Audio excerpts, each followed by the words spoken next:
Vickey, Crowninshield, Birchwood Drive.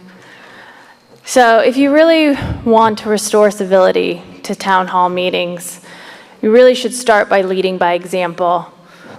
You can't label your constituents an angry mob or you people and expect civility. You cannot address the speaking public with reproach and scorn and expect decorum to be upheld. You want to limit the signs addressed to you at meetings, start by listening to the people who hold them. When the people feel heard, they'll stop bringing the signs.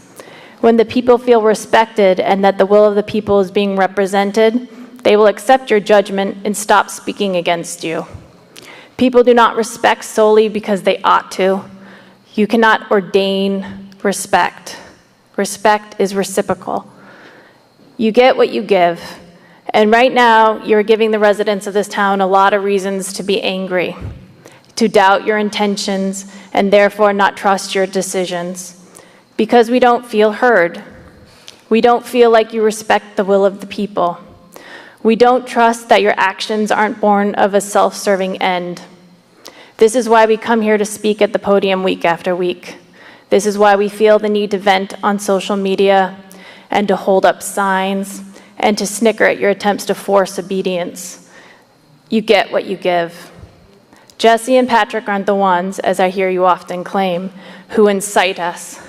We are boisterous because we're frustrated. We are angry at the willful and wanton disregard of our interests and preferences as a community by this town council. Your actions incite us. Your refusal to embrace community members for their ideas, intelligence, and commitment to make the town a success spurs resentment and breeds contempt.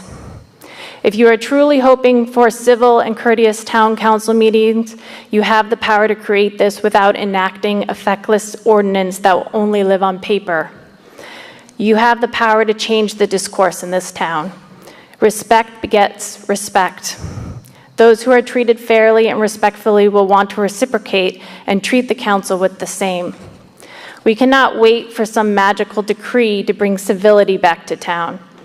Self-awareness and a willingness of the leaders of our community to take responsibility for their contribution to the successes and the challenges are one of the most important first steps to gaining and maintaining the respect of the public.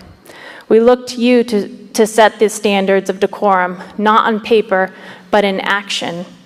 The ball is in your court.